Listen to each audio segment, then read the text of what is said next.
procurement should not be seen, and often it is, as a cost center. Yes. But under these circumstances, under these premises, procurement is much more than just a cost center. It's actually a strategic function. Yes. It could be much more binded into the business itself. Absolutely. Either creating business, being a profit center, or being strategic of such things like sustainability, because the supply chain or the supplier list is kind of rethought again, which has a strategic influence on the CFO at the end of the day, isn't it? Supply chain volatility is on everyone's mind, and it's at the forefront of businesses. With the energy crisis, geopolitical problems, shortage of workforce, sustainability, and the ever-changing markets, businesses must view sourcing as strategic. I'm Omid Gamami, CEO of the Procurement and Supply Chain Management Institute. I'm here for BeyondNext to talk with Claus Gruenewald about all these topics and how intelligent business solutions can take procurement to the next level. Claus, would you like to introduce yourself? Thanks for having me, Omid. Claus Gruenewald is my name, and I'm running the global ecosystem at SAP for intelligent spend and business networks. So we have a couple of solutions there which we provide to the market, and especially in my job it is that the ecosystem, so the partners which work with us, which work with our clients, having the latest knowledge, having the latest strategies, getting some good insights from you so that they can do a brilliant job for their clients. And being in a global role, and you probably will ask me that a little bit over the time, and I have some questions for you too, of course, is you see really what works in market units and how diverse these market units are. And we are now here in the US, and being from Europe, I can see where the major differences are. In Europe, and that might be interesting for you, is we're having in Europe a big energy crisis. That's not a surprise. Everybody can read that in the news. But being a German, I can feel it every day what happens. Yes. And I can feel that as a private person and as a business person. Yes. And I see it with our clients as well. Now, what is the big problem currently compared to the US? If you look at the German business model, how that has been created from a macroeconomic level, the German companies, or our GDP, is based on 25% pure manufacturing. While in the US it's 17%, while in France, for instance, it's 13%. Yes. So Germany has the highest level of pure manufacturing, and that model worked the following: cheap supply, having a supply chain under control, optimizing that supply chain, getting it in just in time, cheap energy for us in Germany, whole of Europe, depending on Russia, and we all know what happened currently with the geopolitical crisis, so to say. Taking cheap energy, cheap supply, and just-in-time supply, putting German engineering to it, build a high-value product, and sell it for good price. Yes. That was our model. That model will never work again. Everything is upside down now. Yes, because, you see supply chains are disrupted, and that's in everybody's mind at the moment. And you probably can sing a song about that. And of course, the energy, we also have to see now in Europe, where does sustainable energy come from? We hopefully have a bit of a discussion on sustainability as well, especially on spend management that is disrupting the supply chain too, and the supplier landscape. But I would like to learn from you how you see it, especially maybe also in the US. I see rising gas prices. Yes. But what does that do from a procurement perspective, from a supply perspective, also to US-based companies? So we're seeing a lot of the same things in the US that you're seeing in the rest of the world. What's going on, as you know, is first of all, we have supply chain disruptions. And we're in a situation we were not prepared for this. Most of the world was not prepared for this because nobody saw it coming. So that's the first thing. Supply issues, supply chain disruptions, sourcing issues. Then we're also seeing inflation, severe inflationary pressures happening. And what's really unusual, typically inflation has a certain set of drivers that are predictable. And some of those drivers aren't there now. People are spending less, yet things are becoming more expensive. You don't see those two things together very often. And then you have labor problems that we're seeing, where it's harder to attract labor. We're having companies that are not just having supply chain goods disruptions, they're having service disruptions. In your home country, we have Lufthansa, last I checked, canceling about 1,100 flights a month, right? And the planes, those expenses still exist, but you're having them sit empty, not because of goods, but because of services. And so the challenge as I see it is, while everybody is looking to say, how do we fix this problem? How do we get out of this mess? We must learn from this. And we have to say, what did we learn from this and what will we do differently so that we never have a vulnerable supply chain like this again? There has to be learnings. Otherwise, history repeats itself. So just solving the problem is not enough. We need to look at systemic solutions. And that pain point is all too clear right now in the United States. I like what you said because I have an own experience Yes. with, especially on labor. Because when people talk about supply chain management, procurement, supply itself, most of people think of direct or indirect material spend. Yes. So either like coffee or whatever goes into a company so that the whole stuff can work, or then direct material spend, you have a manufacturing running, and then, as I just said, for a lot of the European companies, cheap supply coming usually from Asia. For us in Europe, usually Yes. does, and I think in North America it's kind of the same, just goes the other direction. Now, my personal experience this summer was, I was on vacation and had my bike with me, nicely packed in a bike pack, my mountain bike. I'm a mountain biker in private life and love it. Now, flying back to Germany in Frankfurt, arriving in Frankfurt with Lufthansa, I was there, my hand luggage was there, my bike was not there. My bike was somewhere in the world. Yes. Nice. So I waited for a week, the bike was still not there. I went to Frankfurt then because I had to pick up somebody in Frankfurt. My bike was there, but nobody knew where it was. Right. It was a chaos because it's also not only about the supply, it's also about the people managing the supply chain. Yes. And whether this is now for me in a private matter, or whether it's a truck driver who brings things from A to B, Yes. or in Britain we learned in the beginning of the year, big gas crisis because there was no labor anymore to drive the truck from A to the filling station. Huge problem. Yes. Now I found my bike after 30 minutes searching, but it was simply too little labor working and managing it and basically getting all of those lost packages to the end consumer, or to, in that case, the passenger. Yes. So that is where it opened my eyes that contingent workforce management, actually labor, is a very scarce source these days, and we have to manage it as well. Getting it in from kind of uncontrolled spend Yes. into a controlled and managed spend. And that was really important also then when I'm talking to my partners in the ecosystem. It's not just about direct or about a material itself. Yes. It's about the people which do something with that material. The services are so important. Yes. That was interesting to see, and obviously that's the same in the US, isn't it? Absolutely. You know, and there's a couple of things in your example. One is that it really demonstrates that there was human glue processes. That's what I call it, is human glue. That in the past allowed for the bicycle to get to the person.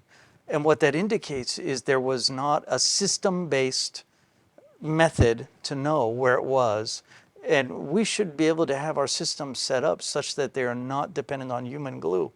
Now, if you look at supply chains today, with some exceptions, there's a tremendous amount of human glue holding them together, where systems can't communicate with each other, and things are being managed by spreadsheets and email.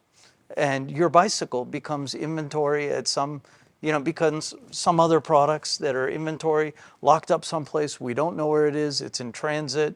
We don't know what the demand is. We don't know what's happening on the supply side, 2, 3, 4 links up the chain. And so that bicycle example is hugely representative of really what's happening in the supply chain. I'll also say from a services perspective that it's not just the availability and supply of contingent labor. The other thing that I really see that represents a huge problem from a procurement perspective, from a supply chain perspective, is that we're focusing on what labor we need and what they're going to do and so forth. There's not enough performance contracting. We hire labor to solve particular problems or to deliver solutions. We need more solution-oriented contracting. And just the fact, you can hire somebody for 3 months to do a particular activity. It doesn't mean you're going to get the desired result. It just means they're going to be there for 3 months, focusing on X, Y, and Z. So as we look at the labor supply line, just like the goods supply line, it has to be performance-oriented and solution-oriented. And we have to manage, what does that supply look like? We have to have diversified sources. It has to be managed just like the goods supply line. I think you hit it on the head. Yeah. We see that in my business, running at SAP, the ecosystem, we have specialized partners which do exactly that business. So they use external workforce management. SAP has acquired a couple of years ago SAP Fieldglass, so that's the solution. Yes. And they use it and manage then the kind of spend for external workforce management. So they manage it, leveraging often also from SAP SuccessFactors, where does the talent come from, and then they start managing that spend for lots of their clients with our software. So that I'm getting exactly that from the partners at the moment, which are deep in that business and doing and optimizing that business. On the other hand, since we had that in the beginning on direct as well as indirect material spend, so there's also very specialized partners as well as so-called, we call them the S4 ERP partners, Yes. which are managing the supply chain and the suppliers itself. And there is, I shouldn't say disruption, but in some areas that business is putting upside down. And that's interesting. I said in the beginning here of our conversation, in Europe as well as in the US, a lot of companies are in, I wouldn't say crisis mode, but they prepare for more or less recession. Inflation is one thing, geological or instability. We have all of those things which a lot of the companies have little influence to. That comes from other sources and powers. Yes. But supply chain, they are starting to optimize. A lot of my clients tell me, yes, we're going into a recession maybe, we're going into a crisis maybe, but we all have to go in there, but I'd like to go out stronger than I went in. Yes. Which is, in the situation where I am at the moment, I can optimize or at least manage the supply chain. So that's why I'm investing. Most of my partners tell they have such a strong and growing business on supplier management, on supply chain management for 2-3 reasons. One certainly is, where is the supply of the future coming from? Yes. So that's certainly always looking at your suppliers and optimizing this. Sustainability, huge topic at the moment. Now, in Europe, there are tax rules coming into play that as a listed company, you have to show by 2023 how much carbon emission is being created in your supply chain, not just to the tier 1. And most of that, you probably explained that in a minute, most of clients, most of companies, enterprises look for the tier 1 supplier. Yes. But there's a tier 2, tier 3, tier N supplier. That's right. Now, the governments in Europe are now requesting that the whole sustainability process, whether it's waste, carbon emissions, inequality of labor, in the supply chain is being transparent.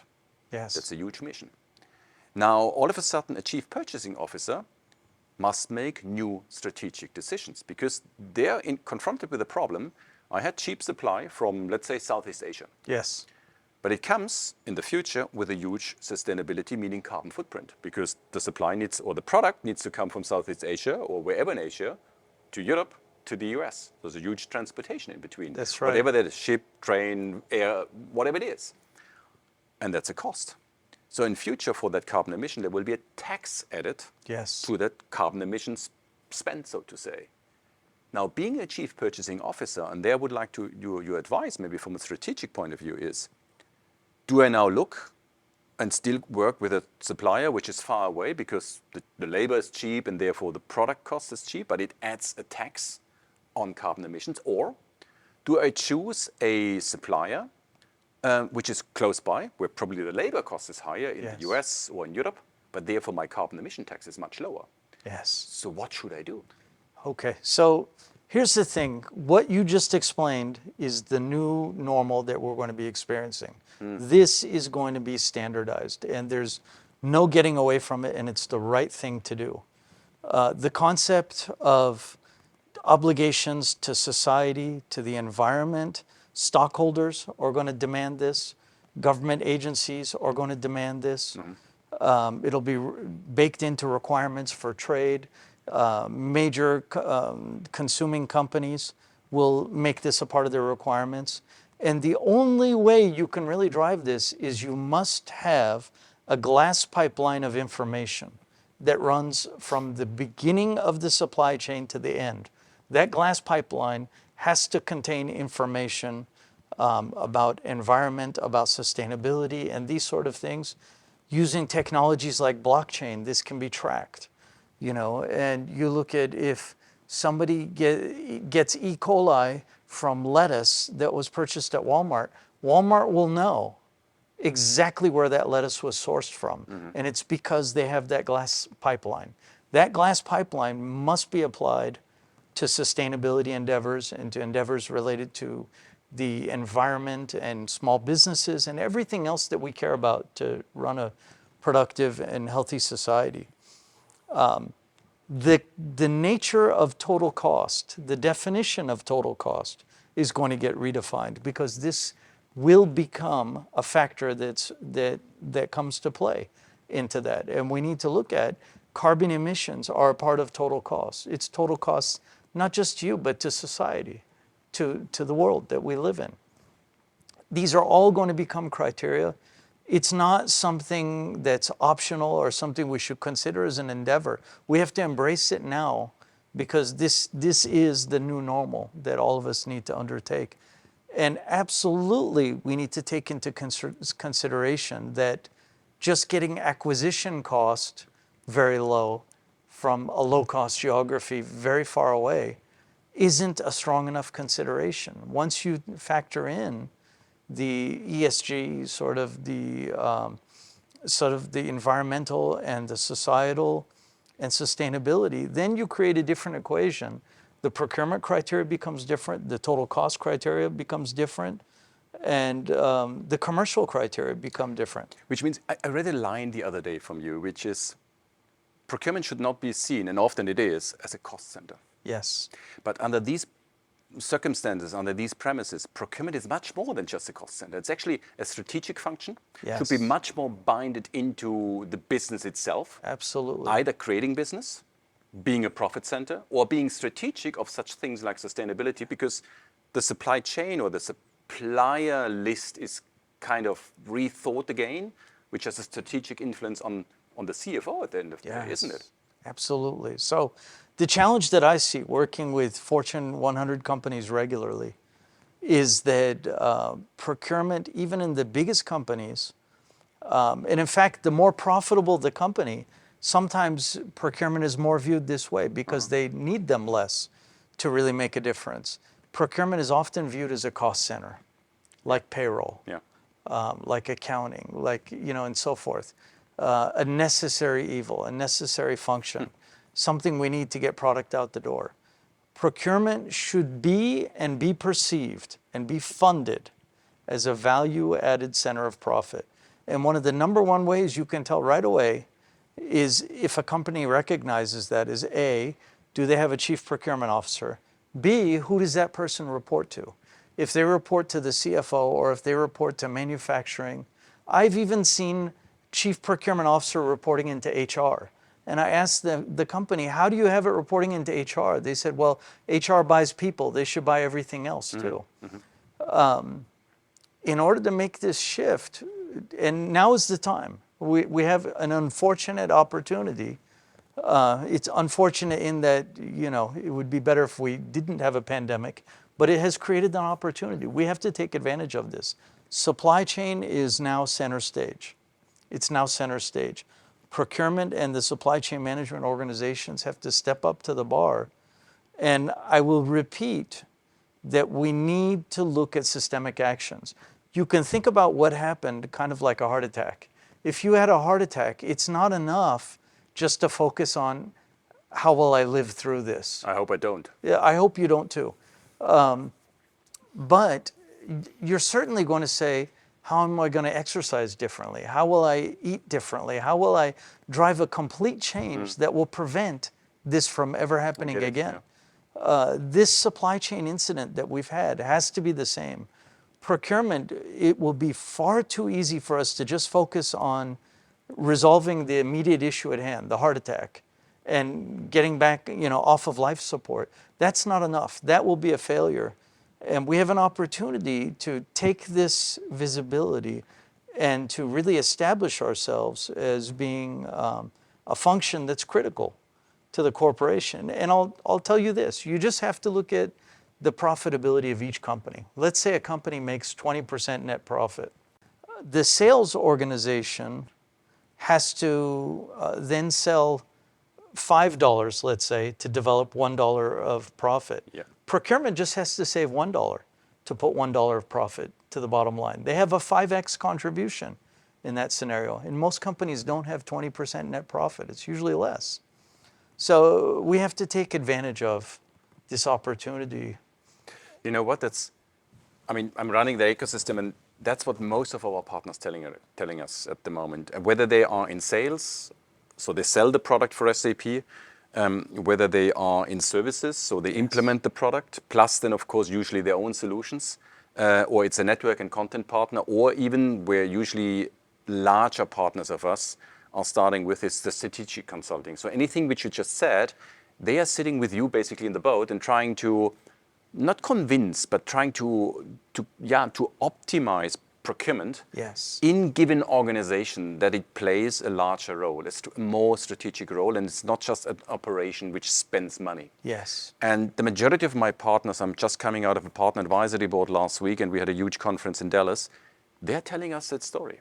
Yes. This is what puts them in front of their clients and actually makes them relevant, and therefore creates a customer for life. Yes. Because between the original strategic consulting, so to say, and then the implementation of hopefully our products at SAP, because we have that all. Yes. We have that for contingent labor, we have it for direct material spend and indirect material spend with a product called foremost SAP Ariba, which is now the procurement or the intelligent spend management, as well as also then on the area of ERP, because where does demand come from? Yes. In an ERP, enterprise resource planning product, you have a thing, so to say, called MRP, Material Requirements Planning Run. Yes. Anything in production is basically running only if that planning run works the right way, takes out of a bill of material structure, whether this is a recipe in process industries or in discrete industry, then a bill of material, takes the demand, packages it, and then of course it's being usually sent automatically to the supplier.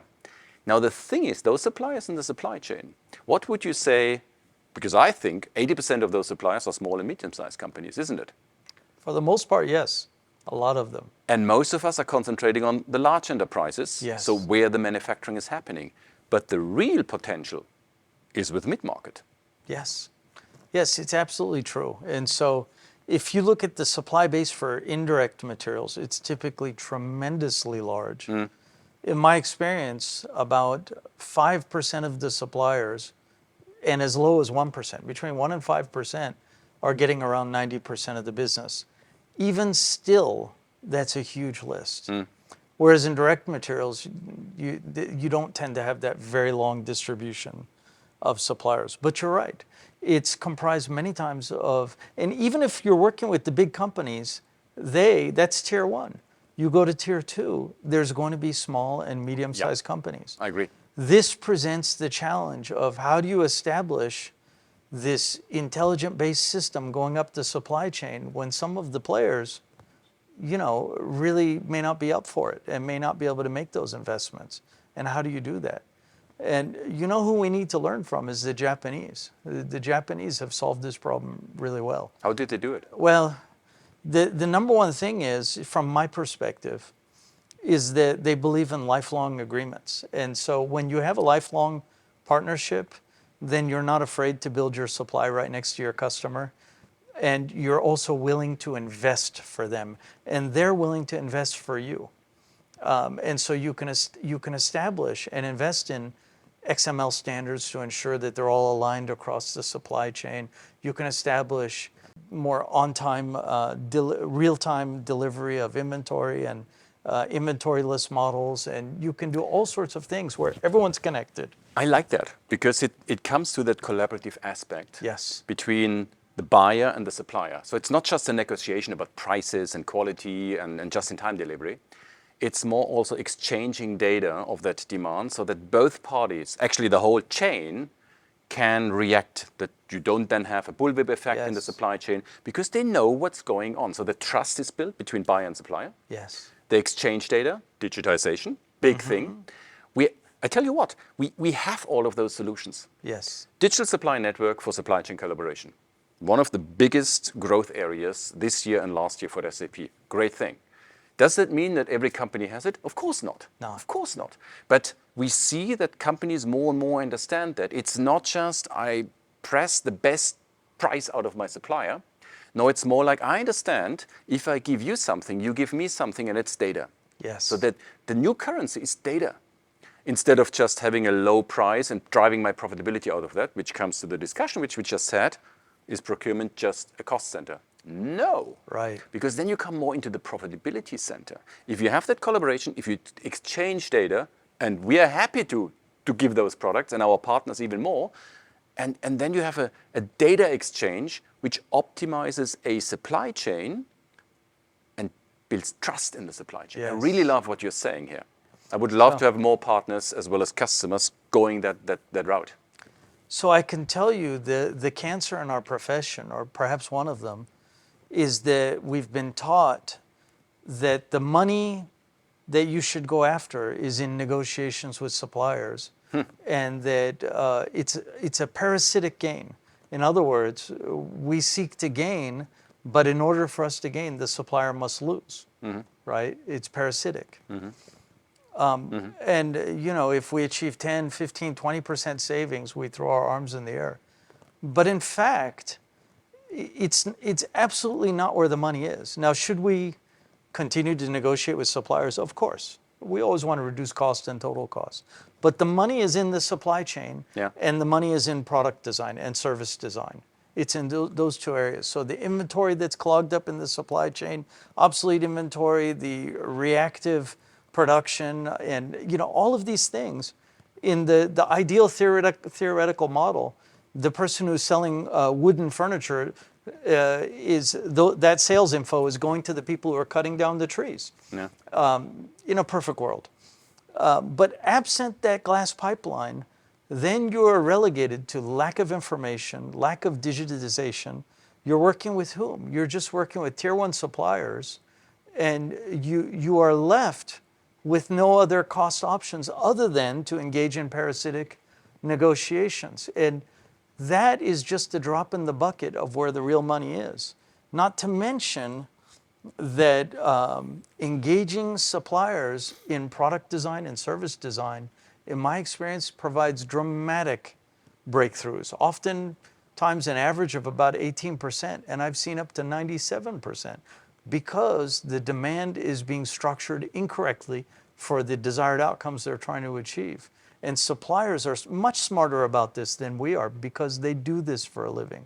And so this collaborative model helps to drive down product and service design costs. It lowers the total cost of ownership, and then extended across the supply chain dramatically does one thing that's really important. It surgically removes costs that nobody is benefiting from. Right. And that's something we have to remember, is everybody thinks that if there's a cost in the supply chain that somebody is really excited because they're making money. But sometimes there's costs that nobody is benefiting from. That explains why currently the demand, and going to back what I said earlier, in supply chain management and in purchasing as well as in ERP is so strong. We see that at SAP. There's a huge demand from customers, not just because there's a crisis and we invest in the crisis, we are smart and become stronger out of that crisis. No, we see that the three of them they need to work as one. Yes. Now we have a solution for that with, yes, we have an ERP called S4. We have a purchasing system, whether it's coming from Ariba, our whole purchasing and optimization here, and then of course also the supply chain, the fulfillment at the end, managing the demand into the fulfillment. And the partners, and that's so interesting. SAP, of course, we sell products and we implement products on our behalf. So we do it almost end to end with one client, with very large client usually. The mid-market is mainly served by partners by SAP because we need to scale, we want to scale, and SAP will never be able out of its own sources to scale so fast. So most of that mid-market, meaning all of those smaller upper mid-market suppliers, are basically in the management, in the trust to a partner from SAP in selling. So they basically receive that product from the partner directly. They get the services, they get strategic consulting, and also then right after the post-sales, after the post-go live, there is still optimization room. There might be another product being implemented. So that's what we call a partner then creates a customer for life, because they have feet on the street to serve a client, typically mid-market, from the very beginning to, I wouldn't say the very end, because there is no end. Yes. And that's what our partners do, and what they do very successfully. I was always wondering, since everybody says inflation, recession, all of those things, why do partners report to us back still? They're running out of sources. They're running out of supply almost. They could do many more projects, and they're investing in more consulting, into more sales, into more solutions. The demand is, I wouldn't say endless, but it's really strongly demanded at the moment. And I'm happy that we can help here together with the partners. How do you see the future? Is it a wave currently? Or would you expect that procurement, supply chain management stays in mind of people for the next, I don't know, decade? This is a meal that's going to leave a bad taste in people's mouth for a long time. And it's not something that a stick of gum will take care of it. So this flavor will remain for CEOs, the executive boards, stockholders for quite a while. And I'm in the companies that I'm talking to, they're looking at systemic shifts. The challenge is that now companies are bracing with the fact that they may start seeing lower revenues. You know, ultimately, at the end of the day, it's the consumer that drives everything. Even if you're selling business to business, eventually it gets to a consumer that's driving it, and consumers are spending less. We're going into potentially a global recession. There was a very famous economist named Milton Friedman, 20th century economist. And the basis of his economic model, one of the bases of it was that you invest during a recession. That's when you start investing and spending. And right now, we're essentially in a supply chain, if you'd like to call it a recession. We've had our heart attack. Now is the time to invest, not because, even if there's not the money, that money has to be found, because there's more to lose by not doing it, and there's more to gain by doing it. And so this is where chief procurement officers, CIOs, this is where they're going to earn their salary, into establishing that value proposition and making this a mandate that if we want to compete tomorrow, we have to invest today. If we don't invest today, we will not be the same company coming out of this recession. Yeah. And the companies that have invested will be ahead of us, and we won't be able to catch up. And so this is an imperative, and chief procurement officers everywhere, they need to roll up their sleeves and work on their influencing skills. And they need to, one of the big mistakes procurement makes is we try to influence others internally using things that matter to us, using criteria that matters to us. And that doesn't work in any sales model. You have to use criteria that matters to the other person. So we need to speak their language. We need to be talking about market share. We need to be talking about earnings before interest and taxes and things like this, the differences that matter, and why we need to invest now. Thank you. That was very insightful, Omid. That was very, very good. I learned a ton of things, and I hope our listeners too, especially on the journey to the intelligent enterprise, which lots of enterprises, small, mid-size, or even large, are onto at the moment. We must continue that. Thank you very much. Thank you so much. I appreciate it, great. Klaus. I Thank you. appreciate it. Thank you.